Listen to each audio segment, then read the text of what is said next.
Oi, pessoal, tudo bem? Eu sou a professora Ainan e a gente vai começar agora com a nossa aula de inglês, tá?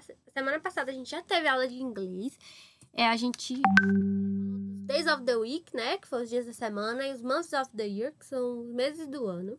E hoje a gente vai ter dois assuntos também, tá? Primeiro a gente vai falar de colors e de family members. A gente vai falar das cores e dos membros da família, que é mais pra gente conhecer mesmo, tá? E tem que memorizar mesmo essas cores e esses membros da família.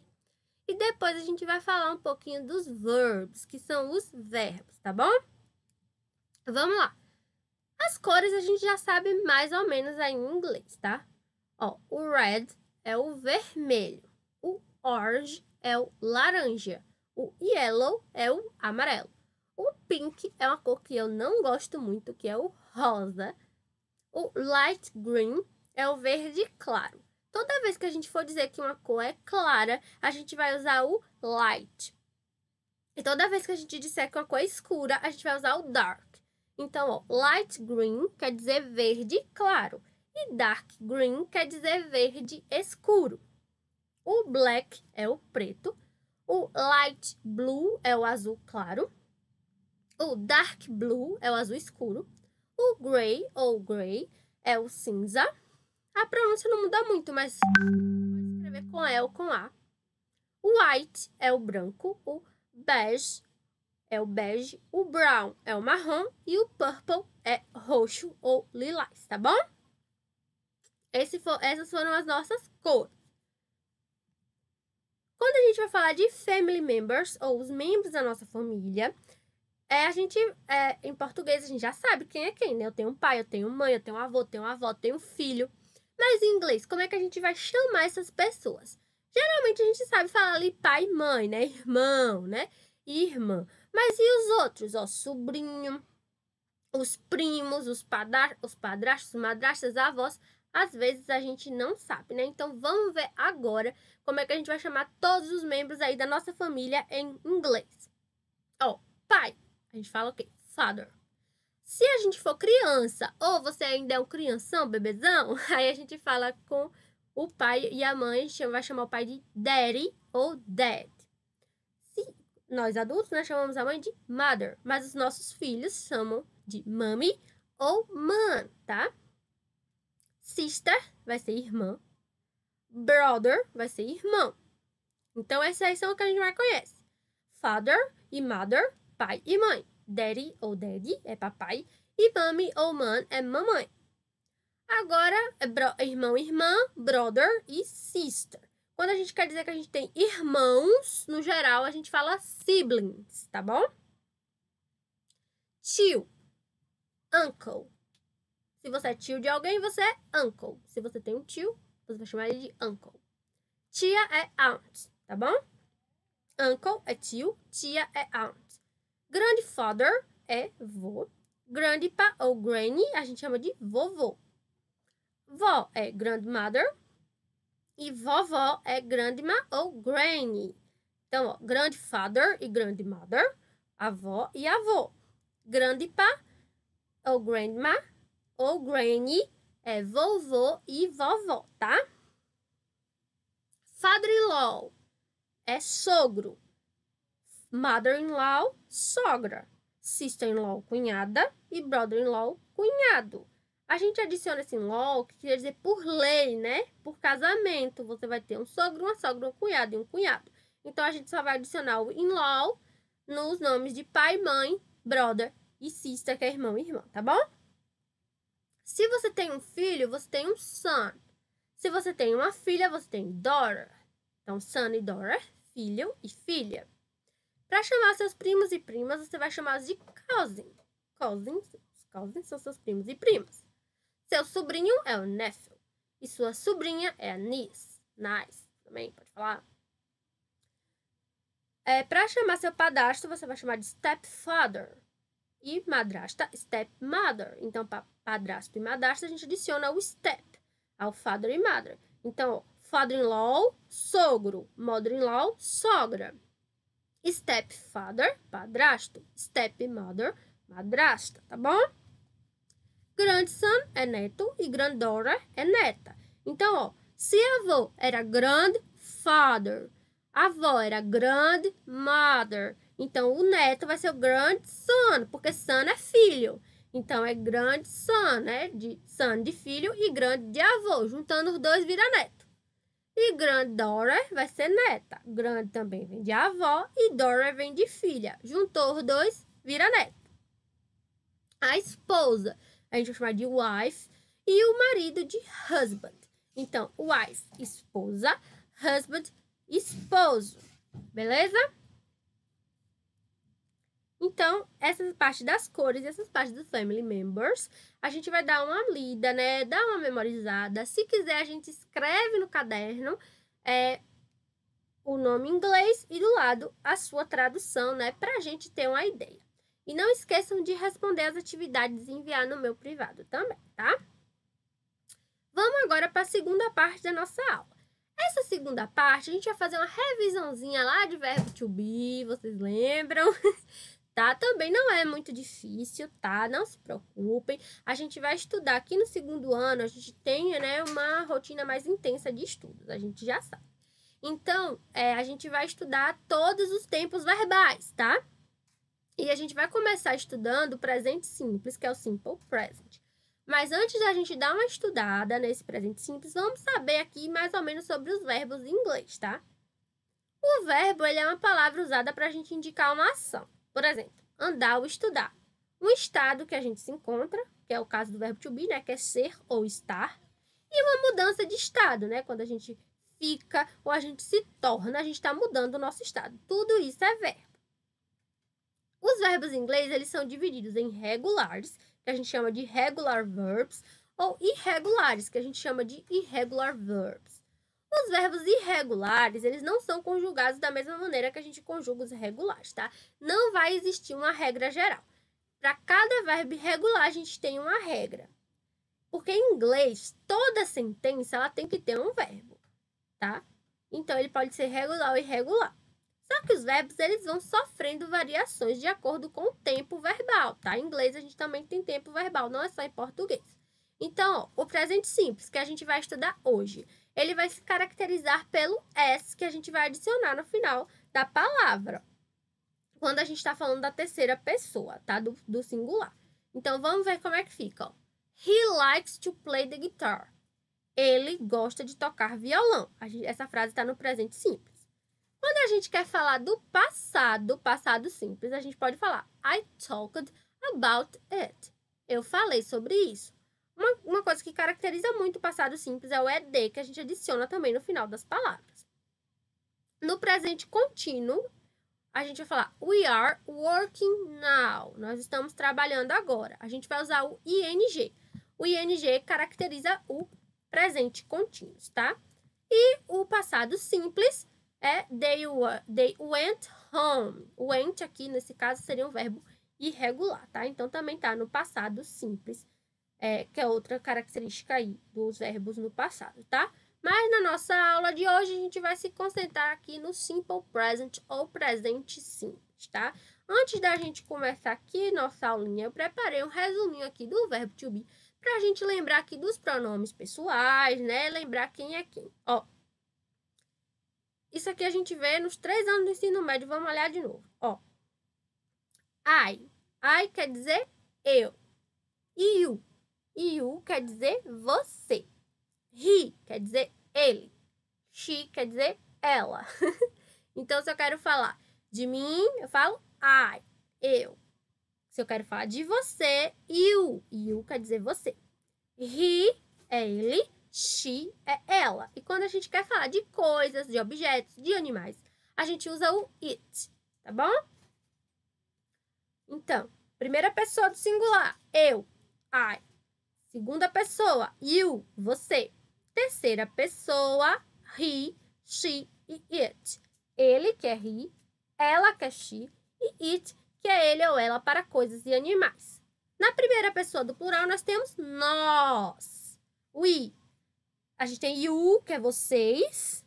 O you, ele é tanto no plural quanto no singular, ele é usado, tá?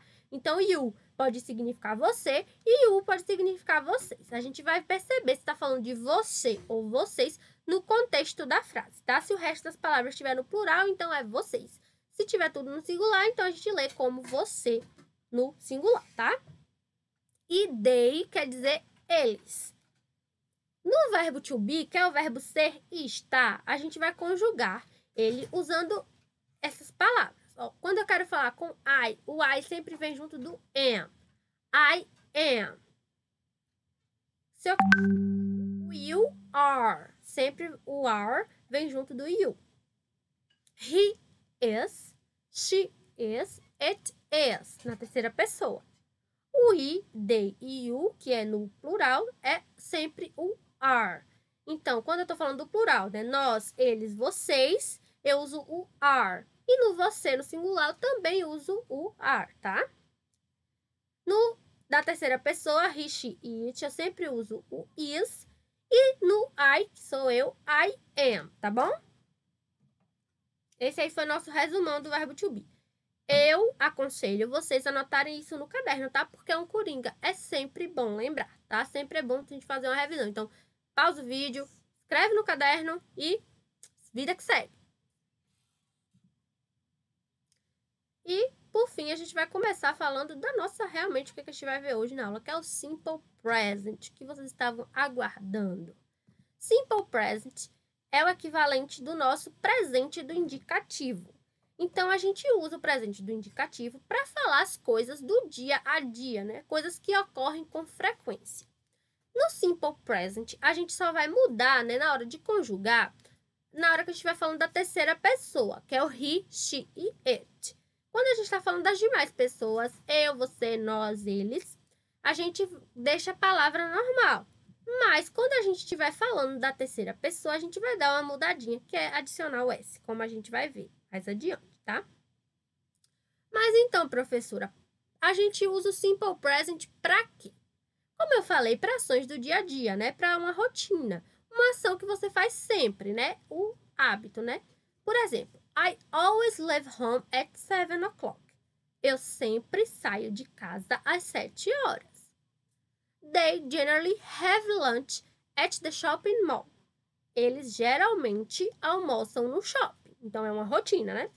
I never work on Sundays. Eu nunca trabalho aos domingos. Então, a gente usa o Simple Present para ações habituais. Observe, ó. I never work. Não teve nenhuma mudança aqui no verbo, tá? Que é work, que é trabalho. They generally have lunch at the shopping mall. O have, que é o nosso verbo. Não teve mudança, né? They generally have. I always leave home. Então, não tivemos mudança no nosso verbo, que é sair, né? Leave. I always leave home. Então, não tivemos mudança. Porque a gente está usando o I, que sou eu, e o they, que é eles. E a gente usa também o Simple Present para uma verdade universal. Por exemplo, babies cry. Bebês choram. É uma verdade universal. Dogs bark. Cachorros latem. E birds sing. Pássaros cantam. Beleza? Como eu já tinha adiantado para vocês, ó, os pronomes I, you, we e they, que quer dizer eu, você, nós e eles, a gente vai usar a forma normal da palavra, tá? Geralmente, quando a gente escreve na palavra no indicativo, a gente usa o to. To go, to play, to love, tá? Mas nesse caso, a gente não vai usar o to. Vai escrever a palavra normalzinha. Por exemplo, se eu quero dizer eu amo, eu digo I love. Eu amo chocolate. I love chocolate. Eu amo matemática. I love math, tá? Falei. Sem precisar do to. Eu escrevo assim, normalmente. Agora, se eu quero dizer ele ama chocolate, eu não vou dizer he loves chocolates. Não. Eu digo he loves chocolate. Eu adiciono o S aí na terceira pessoa do singular, porque o he quer dizer ele, né? Então, quando a gente vai falando de he, she e it, a gente vai adicionar o S no final da palavra. Ah, professora, só isso? Maravilha. Não. Como eu costumava dizer para vocês em matemática, se tá fácil, tá errado. Então, a gente tá tem umas regrinhas também que a gente tem que anotar aí no nosso caderninho, é interessante também. E são essas 3 regrinhas aqui, na verdade 4, né? Geralmente, é a primeira coisa que a gente vai anotar. Os verbos que estão na terceira pessoa do singular, a gente vai adicionar um S. Mas, se eles terminam em S, SH, CH, O ou X, a gente vai colocar o ES no lugar do S. Presta atenção, ó. I wish, eu desejo. Wish termina em SH. Então, ao invés da gente escrever he wishes com S, a gente vai ter que escrever he wishes com ES, porque a palavra wish termina em SH. Então, se eu digo he wishes ou she wishes, eu tenho que botar o ES no final da palavra para ela ficar no presente do indicativo. A mesma coisa é go.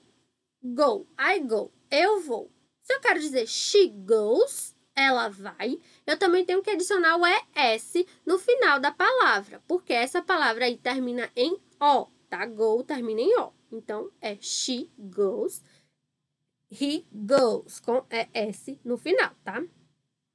A nossa próxima regra quer dizer, as 2 próximas regras, elas falam do Y, tá? Então, ó, se a palavra termina em Y e antes do Y, né, precedido do Y, a gente tem uma vogal, como é o caso de play, então a gente normalmente coloca o S, tá?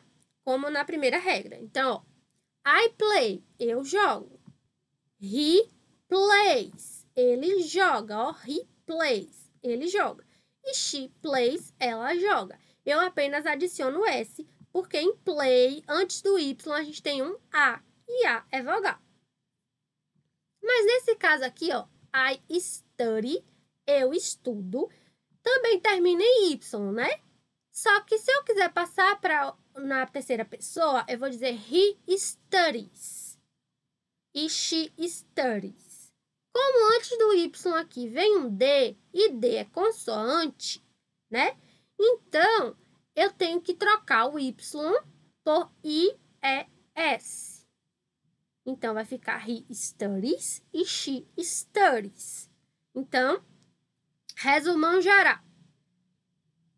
Sempre que eu estiver escrevendo na terceira pessoa, eu vou ter que adicionar o S. Menos quando a palavra termina em S, SH, CH, O e X, porque aí no lugar do S eu vou ter que colocar ES. Ou quando tiver com Y e antes do Y vier uma consoante. Aí eu coloco IES, tá? Se antes do Y vier uma vogal, eu coloco S normalmente, como é o caso aqui de play, tá bom? Então, novamente, gente, dá uma pausa, escreve essas regrinhas aqui do final da tabela, tá? Ó, depois de observação aqui, geralmente os verbos no presente recebem o S. É interessante que a gente anote isso aqui também, tá bom?